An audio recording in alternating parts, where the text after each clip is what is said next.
오늘도 복된 주를 맞아서 이 복되고 귀한 자리 참 잘 오셨습니다. 우리 옆에 계신 분하고 한번 인사 한번 해보시죠. 오늘 이 귀한 자리에 잘 오셨습니다. 하나님의 은혜가 충만하기를 바랍니다. 오늘도 여러분들에게 주시는 하늘의 위로 우리 하나님 은혜가 충만한 시간이 되기를 바랍니다. 지난주 새벽 성경 전체를 정독하기를 마쳤습니다.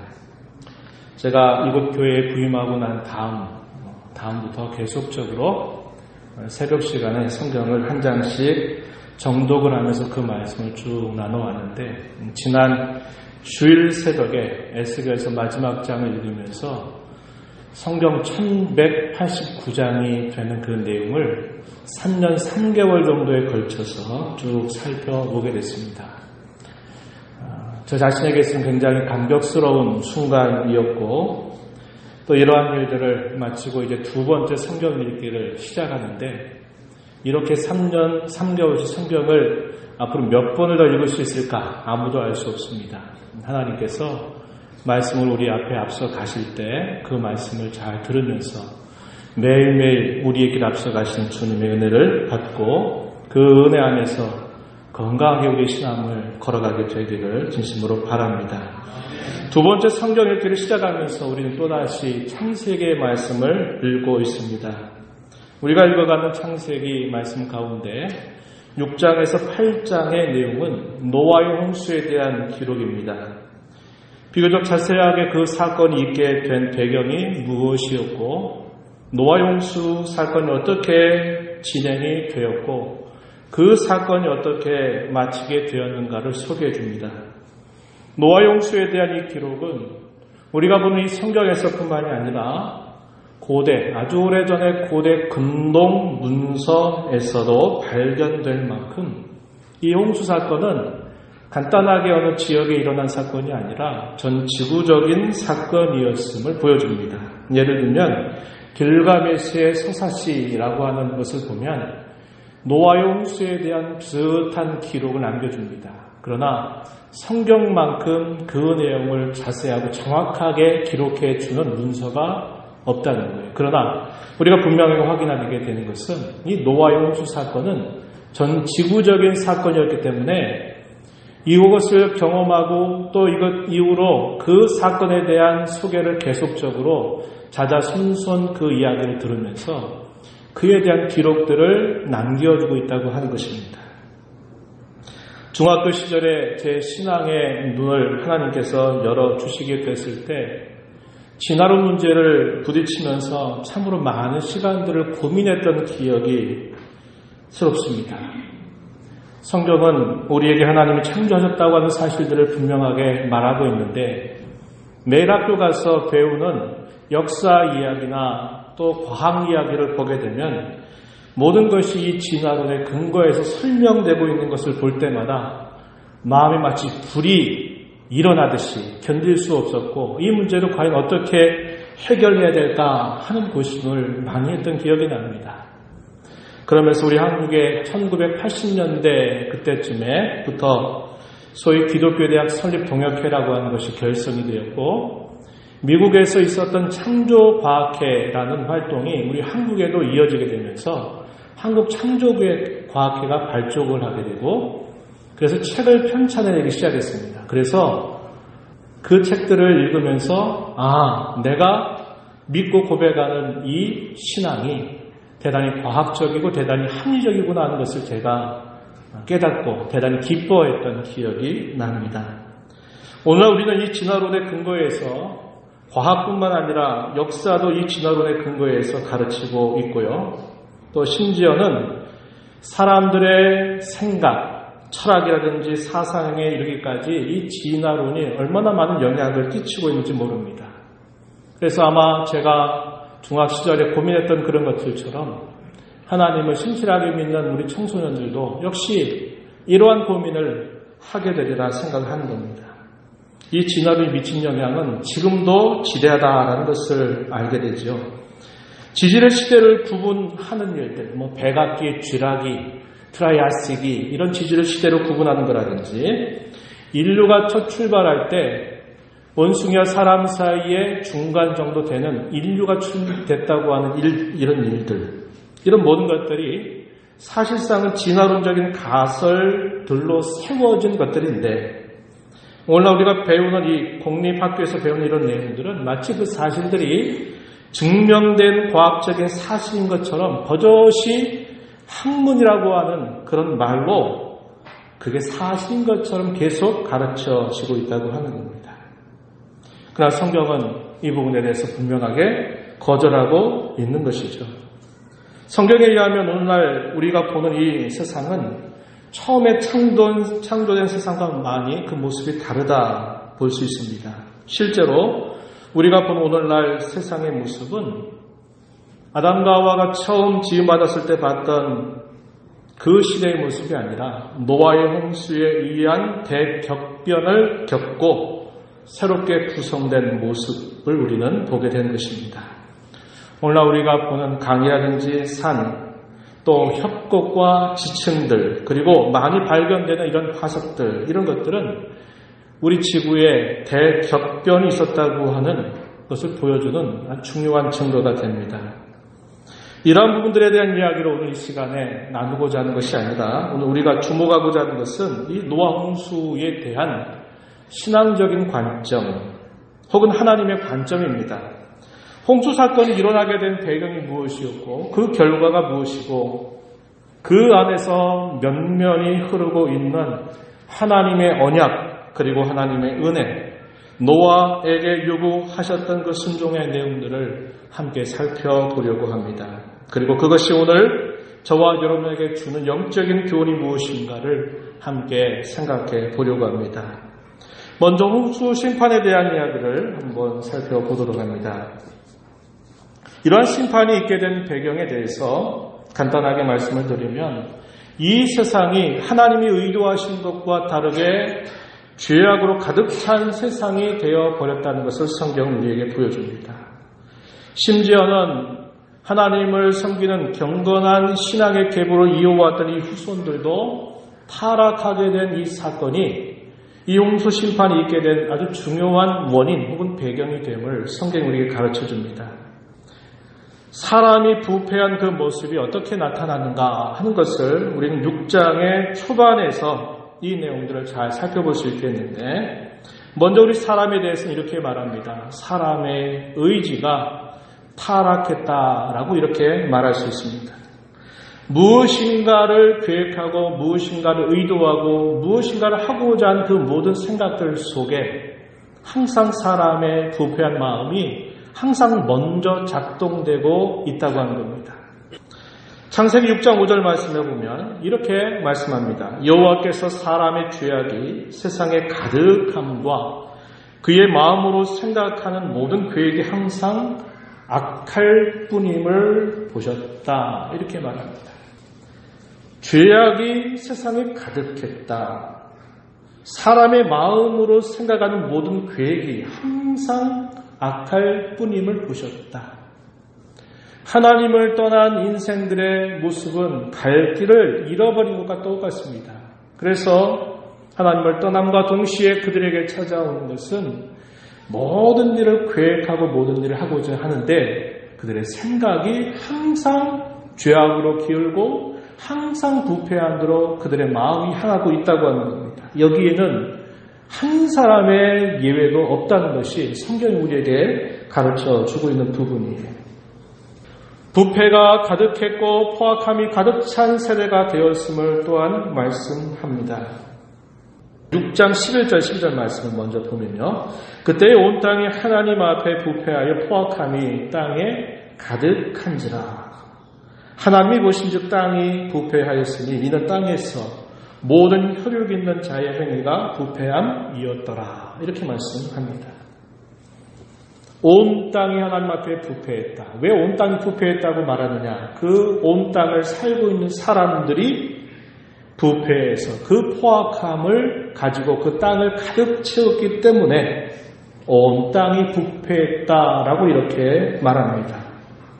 그래서 하나님은 그 땅에 있는 모든 혈육 있는 자의 행위가 이 부패함을 보시고서 그에 대한 이 죄의 문제를 해결하기 위한 방도를 내시게 된 것입니다. 더 큰 문제는 뭘까? 그것은 하나님을 경건하게 섬기는 이 신앙의 계보가 이어진 경건한 후손들 가운데서의 부패와 타락의 모습이었다고 하는 겁니다. 창세기 6장 2절로 3절 말씀에 보면은 이렇게 말합니다. 하나님의 아들들이 사람의 딸들의 아름다움을 보고 자기들이 좋아하는 모든 여자를 아내로 삼는지라. 여호와께서 이르시되 나의 영이 영원히 사람과 함께하지 아니하리니 이는 그들이 육신이 됨이라. 이렇게 말합니다. 여기서 우리가 주목하는 표현, 그들이 육신이 되었다라고 하는 표현입니다. 이 육신이라는 게 우리 몸을 말하는 게 아니라는 걸 아시겠죠? 우리 전인, 우리 모든 전인이 부패했다는 것을 이렇게 표현하는 것입니다. 그래서 우리의 초대교회의 우리 신앙의 선배들은 우리 사람의 이 부패한 모습을 두고 뭐라고 말했냐면 죄의 덩어리라 이런 말을 썼습니다. 죄의 덩어리. 우리가 가지고 있는 어떤 한 번의 생각이라든지 우리가 행한 어떤 하나의 행실들이 잘못돼서 죄를 범했다 이런 정도가 아니라 우리 자체가 우리의 전인이 우리의 온 인격이 죄악의 덩어리와 같다라고 고백하고 있는 것입니다. 문제는 뭘까요? 하나님이 특별한 관심을 두고 하나님께서 그분의 뜻을 알리고 하나님을 예배하는 자들에게 하나님이 그 백성들에게 더 하나님을 잘 섬길 것을 원하시고 죄악을 떠나는 것을 하나님이 원하시는데 하나님은 예배했던 이 후손들이 사람의 딸들의 아름다움을 보고 다 자기 마음대로 아내를 삼게 되면서 온갖 포악함이 가득하게 됐다는 겁니다. 오늘 하는 말은 이런 이야기죠. 교회에 속해 있는 신자가 교회에 신앙생활하고 있는 사람이 자신이 누구인가를 분간하지 못하고 죄악된 세상의 한복판에 살아가는 사람과 똑같은 삶을 살아가고 있다는 것입니다. 이것이 하나님의 마음을 더 아프게 하는 사실이죠. 왜냐하면 하나님의 관심은 자기 백성들을 향하고 있기 때문에 그렇습니다. 그래서 하나님께서는 이 죄악으로 가득 찬 세상, 특별히 경건한 후손들이 타락한 이 현실을 보면서 하나님께서 죄악으로 더럽혀진 이 땅을 정화하실 계획을 세우시게 됩니다. 그래서 새로운 인류를 만드시고자 하신 하나님의 뜻을 가지고 계셨어요. 죄악된 그 현실을 바라보는 하나님의 마음은 얼마나 아프셨을까 우리는 말씀을 통해서 짐작할 수 있습니다. 창세기 6장 6절로 7절 말씀에서 우리가 확인하는데 하나님께서 그 죄악된 모습을 보고 이렇게 말씀하십니다. 한탄하시고 근심하셨다 이렇게 말합니다. 이 한탄한다라는 말은 쉽게 말하면 하나님께서 슬퍼하셨다는 겁니다. 슬퍼하셨다는 거예요. 하나님이 아름답고 그분의 지혜와 그분의 능력이 만드신 모든 창조 세계 속에 특별히 그 창조의 왕관이라고 부르는 사람의 모습 속에 그 하나님의 아름다운 모습을 심어 놓으셨는데 이 모든 이런 지위들을 다 저버리고 하나님을 떠나게 되면서 죄악으로 가득하고 포악함이 가득한 그 세상을 만들어 보신 것을 보신 하나님의 마음은 무척이나 슬프셨다 이렇게 표현합니다. 여기 근심한다라고 하는 이 표현을 다르게 말하면 이 말입니다. 하나님의 마음이 고통으로 가득 차셨다 이 말입니다. 근심했다라는 게 단순히 우리가 염려했다 그런 게 아니라 그러한 타락한 세상, 특별히 하나님을 섬기는 경건한 후손들이 하나님을 떠나서 자신들이 누구인가를 망각하고 죄악의 한복판에 살고 있는 그 모습을 보신 하나님의 마음이 고통으로 가득 차셨다라고 이렇게 표현하고 있는 것입니다. 창세기 6장 6절에 보니까 땅 위에 사람 지으셨음을 한탄하사 마음에 근심하셨다. 7절에서는 이르시되 내가 창조한 사람을 내가 침면에서 쓸어버리되 사람으로부터 가축과 기는 것과 공중의 새까지 그리하리니 이는 내가 그것들을 지었음을 한탄함이니라 하십니다. 한탄하셨다, 근심하셨다라고 이렇게 표현을 하고 있는 겁니다. 하나님의 마음이 그토록 고통스러우셨다, 슬퍼하셨다. 살 길을 하나님이 마련해 주셨는데 그 살 길로 가는 게 아니라 죽을 길로 가고 있는 그들의 모습을 보시는 하나님의 마음이 아프셨다, 이렇게 표현합니다. 그래서 하나님은 홍수 심판을 말씀을 하시는 겁니다. 사람은 죽을 수밖에 없는 운명에 처해져 있다는 것을 또 보여주고 그 죄의 결과는 결국 사망이라고 하는 것을 보여줍니다. 사람의 죄악은 세상을 가득 채웠습니다. 사람이 범죄함으로 온 땅이 더럽혀졌습니다. 그래서 하나님께서는 홍수 심판을 통해서 더럽혀진 세상과 이 죄악을 정화하시려고 하십니다. 그런데 사람과 죄악이 분리되지 않는 거예요. 가려낼 수가 없는 겁니다. 아까 이야기했지만 무엇을 생각하든지 간에 항상 악할 뿐인 그들의 속마음을 하나님이 들여다보셨고 그들이 무엇을 하든지 그 부패한 모습이 드러나는 겁니다. 그래서 죄악만을 따로 떼내가지고 어떻게 할 수 있는 게 아니에요. 왜? 사람이 그 부패의 덩어리로, 죄악의 덩어리로 살고 있기 때문에 결국 하나님이 죄를 정화하시는데 결국 사람이 죽음이라고 하는 운명을 맞게 되었음을 우리는 알게 됩니다. 그래서 범죄한 인생들이 결국 죽음으로 향하게 되는 것이죠. 이것은 아담에게 이미 말씀하신 것처럼 내가 선악을 알게 하는 나무 열매를 따먹는 그때 반드시 죽게 될 것이다 라고 하는 말씀처럼 죽음을 피할 수 없게 되었음을 말합니다. 창세기 6장 7절에 이렇게 말씀합니다. 내가 창조한 사람을 내가 지면에서 쓸어버리되 이렇게 표현했고 13절에 가서 보면 또 이렇게 말합니다. 모든 혈육 있는 자의 포악함이 땅에 가득하므로 그 끝날이 내 앞에 이르렀으니 내가 그들을 땅과 함께 멸하리라 이렇게 말씀했습니다. 6장 17절에서는 또 이렇게 말합니다. 무릇 생명의 기운이 있는 모든 육체를 천하에서 멸절하리니 땅에 있는 것들이 다 죽으리라 하나님 이렇게 말씀을 하신 것입니다. 7장 21절 22절에 보면 홍수의 결과 마침내 그들이 다 죽음을 맞았음을 이야기합니다. 7장 21절 보면 땅 위에 움직이는 생물이 다 죽었으니 이렇게 말씀하고 22절에 보면 육지에 있어 그 코에 생명의 기운에 숨이 있는 것은 다 죽었다. 홍수 심판의 결과 모든 호흡하는 모든 생물들, 짐승들이 다 죽음을 맞게 되었다. 이렇게 말하고 있습니다. 그러나 하나님께서는 심판 가운데서도 하나님은 노아라고 하는 사람을 불러서 그를 통하여 생명을 보존하시려고 하셨습니다. 창세기 6장 19절 말씀에 보면요. 이렇게 말합니다. 혈육 있는 모든 생물을 너는 각기 암수 한 쌍씩 이끌어 들여 너와 함께 생명을 보존하게 하되 20절에서도 그 생명을 보존하게 하라 이렇게 말씀하십니다. 누구에게 하신 말씀일까요? 노아에게 하신 말씀입니다.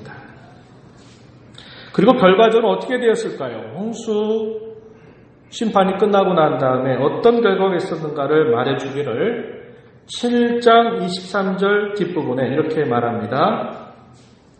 오직 노아와 그와 함께 방주에 있던 자들만 남았다 이렇게 말씀을 하고 계십니다. 하나님 심판 가운데서도 생명을 보존하시려고 하시는 그분의 계획을 펼쳐 가시는데 노아를 통해서 이 일들을 해가고 계신 것입니다. 이렇게 한편으로는 심판, 또 한편으로는 구원, 이것을 가르는 생과 사의 갈림길이 무엇인가 우리 성경을 통해서 보는데 그것이 바로 언약이라고 하는 겁니다. 언약. 하나님의 약속은 혹은 하나님의 언약은 언제나 변치 않습니다. 이것이 생명을 보존하시는 근거가 됩니다. 하나님께서는 이미 범죄하고 타락해서 하나님 앞에 면목이 없는 하나님 면전에 설 수 없었던 이 아담과 하와에게 이미 복된 소식을 전해 주셨습니다. 그 이야기가 창세기 3장 15절에 보면 이렇게 말씀하죠. 내가 너로 여자와 원수가 되게 하고 내 후손도 여자의 후손과 원수가 되게 하리니 여자의 후손은 내 머리를 상하게 할 것이요 너는 그의 발꿈치를 상하게 할 것이다. 이렇게 말씀합니다. 하와를 유혹해서 타락하게 만든 장본인인 사탄과 하나님과 철천지 원수 관계를 맺겠다고 말씀하면서 아담과 하와야 너 내 뒤로 물러서라. 너 뒤로 물러서 있어. 너는 아무것도 할 수 없으니 내 뒤에 물러서 있어. 내가 너를 유혹해서 타락한 이 사탄을 내가 원수가 돼서 끝장내버리겠다. 하나님 이렇게 말씀하신 겁니다. 아담과 온 하나님을 별 볼 면목이 없었습니다. 하나님 앞에 범한 그 죄가 단순한 죄가 아니라 하나님의 의도와 뜻을 알고 있었던 차에 자신이 범한 그 죄는 참으로 큰 죄임을 알고 그의 마음속에 깊은 죄책감을 느끼게 됩니다. 그래서 하나님 앞에 아무것도 요구할 수 없는 거예요.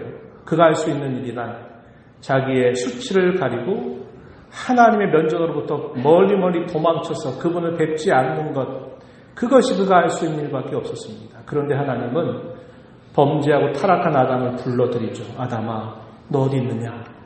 하나님 이렇게 부르신 것이 한편으로는 벌 주시려고 하는 것처럼 보이지만 하나님이 부르시지 않으면 이 아담과 스스로 하나님을 뵐 면목이 없어요. 하나님 앞에 세우신 겁니다. 그리고 그 타락하게 만들었던 유혹자를 향해서 내가 너와 원수가 될 거다. 이렇게 말씀하신 것은 아담과 하와에게는 이와 같이 복된 소식이 없는 거예요. 그래서 이 창세기 3장 15절 말씀을 두고 복음의 시작이다. 이렇게 말합니다. 왜요? 아담과 하와가 하는 게 아니라 내가 이 문제 해결할게. 너 비껴서서 내 뒤로 와. 이렇게 하시는 말씀이기 때문에 그래요. 하나님의 이 약속은 변치 않는 약속입니다. 그래서 비록 그 죄악이 온 세상을 가득 채우고 심지어는 경건하게 하나님을 섬기는 후손들조차도 죄악 가운데 물들어서 그들의 죄를 정화하신다 하더라도 하나님의 약속은 변치 않는 것입니다. 하나님은 이 약속을 하셨기에 그 약속을 실행하시기 위해서 노아를 세우신 것입니다. 창세기 6장 18절 말씀해 보면 이렇게 말합니다. 그러나 너와는 내가 내 언약을 세우리니 이렇게 말씀하시는 겁니다. 어떻게 노아는 살았고 어떻게 그 많은 사람들은 죽었습니까? 라고 말할 때 우리는 노아가 하나님 잘 섬겼기 때문에 그랬어요. 이렇게 말하고 싶은데 성경 그렇게 말하지 않아요. 내가 너와 언약을 세울 거다. 어떤 언약입니까?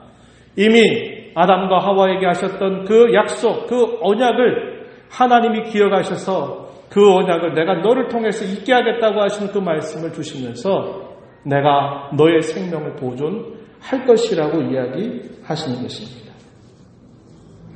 그래서 하나님이 이러한 생사의 갈림길인 이 언약을 노아와 세우시겠다고 말씀하시고서 이 노아에게 이 언약을 실현해 주시겠다고 하는 하나의 구체적인 방법을 알려주시는데 그 구체적인 방법이 뭐냐면 이거였습니다. 노아야 너는 방주를 만들어라. 그리고 그 방주에 들어가라. 이렇게 하나님께서 말씀을 하신 것입니다. 우리가 읽은 본문 6장 14절에 보면 너는 고페르 나무로 너를 위하여 방주를 만들어라. 이렇게 말씀하시죠. 그리고 하나님께서 또 말씀하신 게 뭐냐면 방주에 들어가라. 이렇게 말씀을 하셨어요. 창세기 6장 18절 오늘 우리가 본문 말씀을 보니까 이렇게 말씀합니다. 너는 내 아들들과 내 아내와 내 며느리들과 함께 그 방주로 들어가라. 이렇게 말씀합니다. 7장 1절에서도 이렇게 말합니다. 여호와께서 노아에게 이르시되 너와 내 온 집은 방주로 들어가라. 이렇게 하나님께서 말씀을 하시는 거예요. 그래서 하나님이 노아를 살리시겠다고 이야기하고 노아에게 언약을 세우겠다고 말씀하시고 그 언약을 세우시기 위해서 구체적인 방법을 알려주신 게 뭐냐면 노아야 내가 물로 이 죄악된 세상을 내가 다 쓸어버릴 텐데 노아의 너는 방주를 만들어라. 그리고 그 방주 안으로 들어가라. 하나님께서 이렇게 말씀을 하신 것입니다. 노아는 그 하나님의 말씀을 순종하게 되죠. 그러자 하나님께서 어떻게 하시느냐?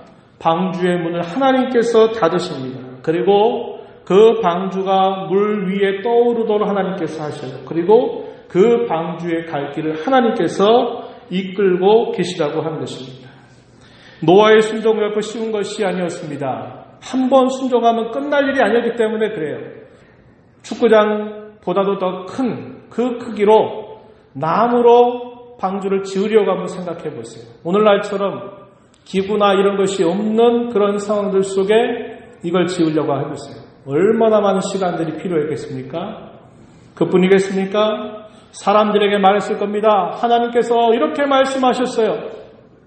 하나님께서 물로 이 세상을 심판하신다고 말씀했습니다. 우리에게 살 길은 이 방주를 짓고 그 방주로 들어가는 것을 통과하지 않고 누구도 살 수 없습니다라고 말을 했을 거예요. 하나님이 죄악을 심판하신다고 하셨습니다. 이렇게 말합니다. 그러나 당시의 사람들이 누가 그 말에 귀를 기울일까요? 귀를 기울이지 않는 것입니다.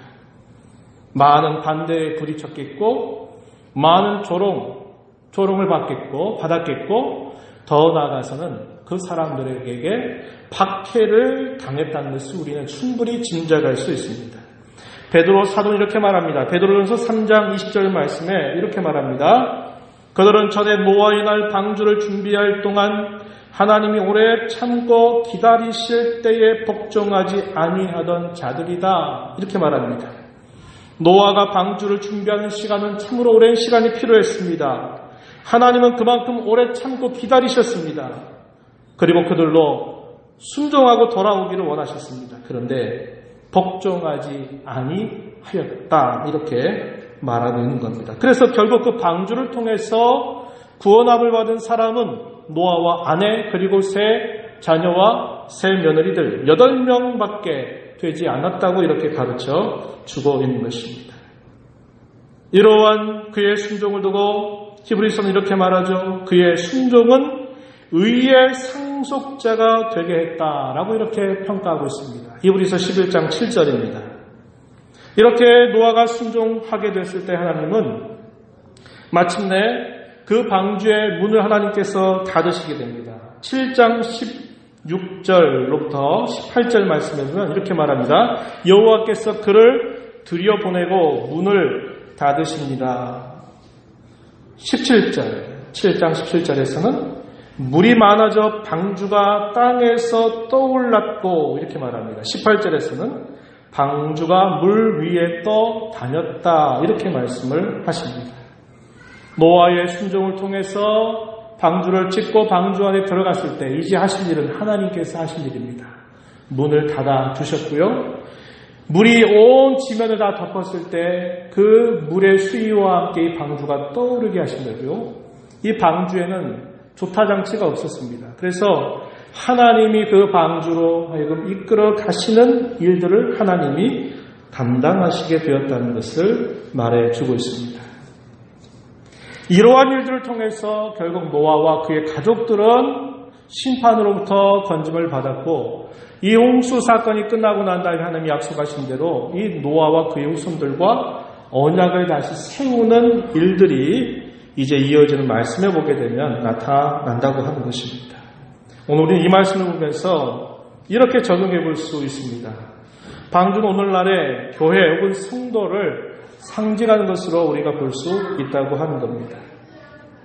하나님께서 방주를 만들라라고 말하는데 이 방주를 만들 때 하나님이 그 설계를 말씀해 주셨어요. 고페르나무로 방주를 만들 것을 이야기하셨고 칸들을 막고 역청을 그 안팎으로 칠하라고 말씀을 하십니다. 그리고 방주의 크기는 길이가 300규빗, 오늘 말하면 150m 정도 되는 길입니다.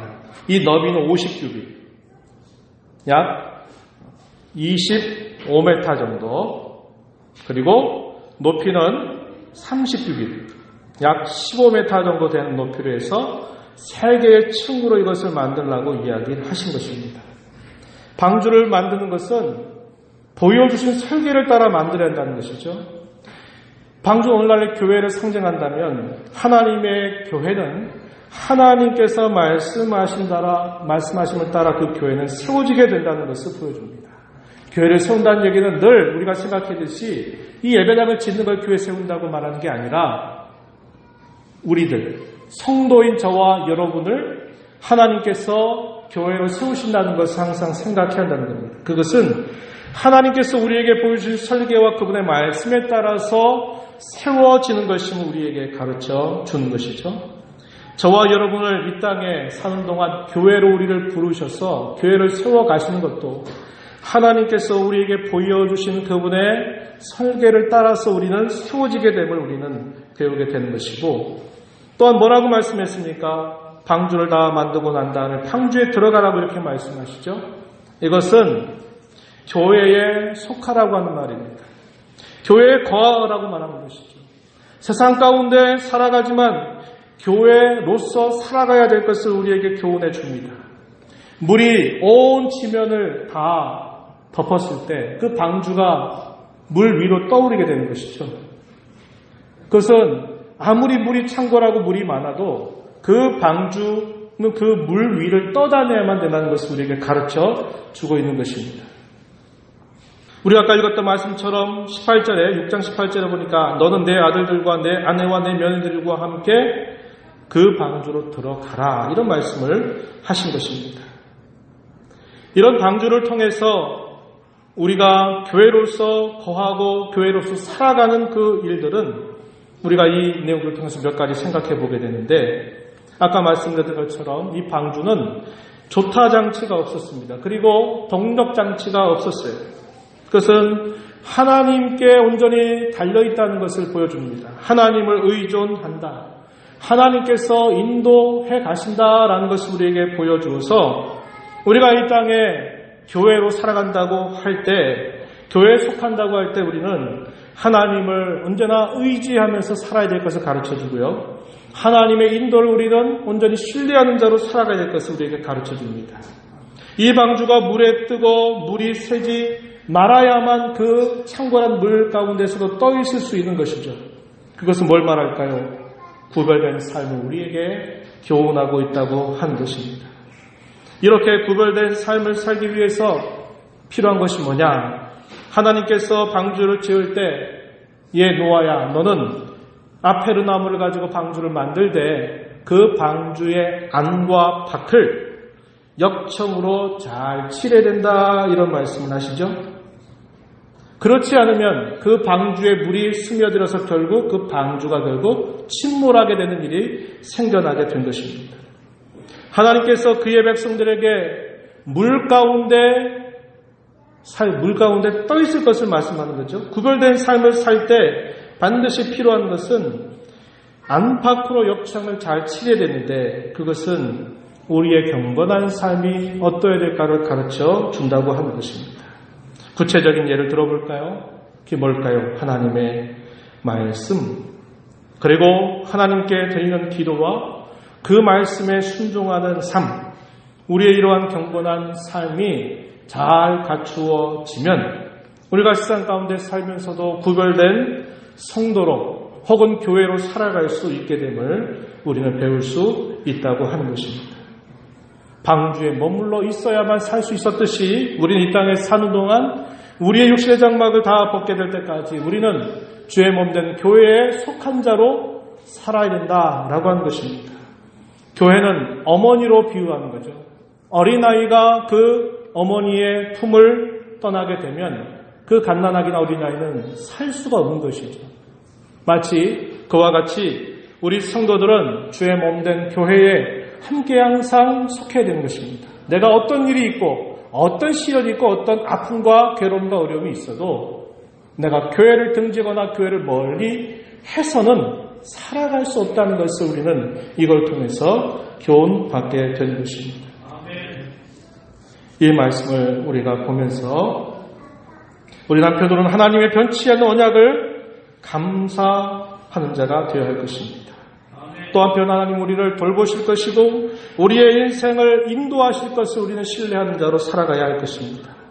그리고 이 땅에서 하나님께 구원을 받은 자로 구별된 삶을 살기 위해서 우리는 교회에 속해야 된다고 하는 사실, 말씀과 기도와 그 말씀에 대한 순종으로 경건한 삶에 힘써 가야 됨을 우리는 이 말씀을 통해서 교훈받게 되는 것입니다.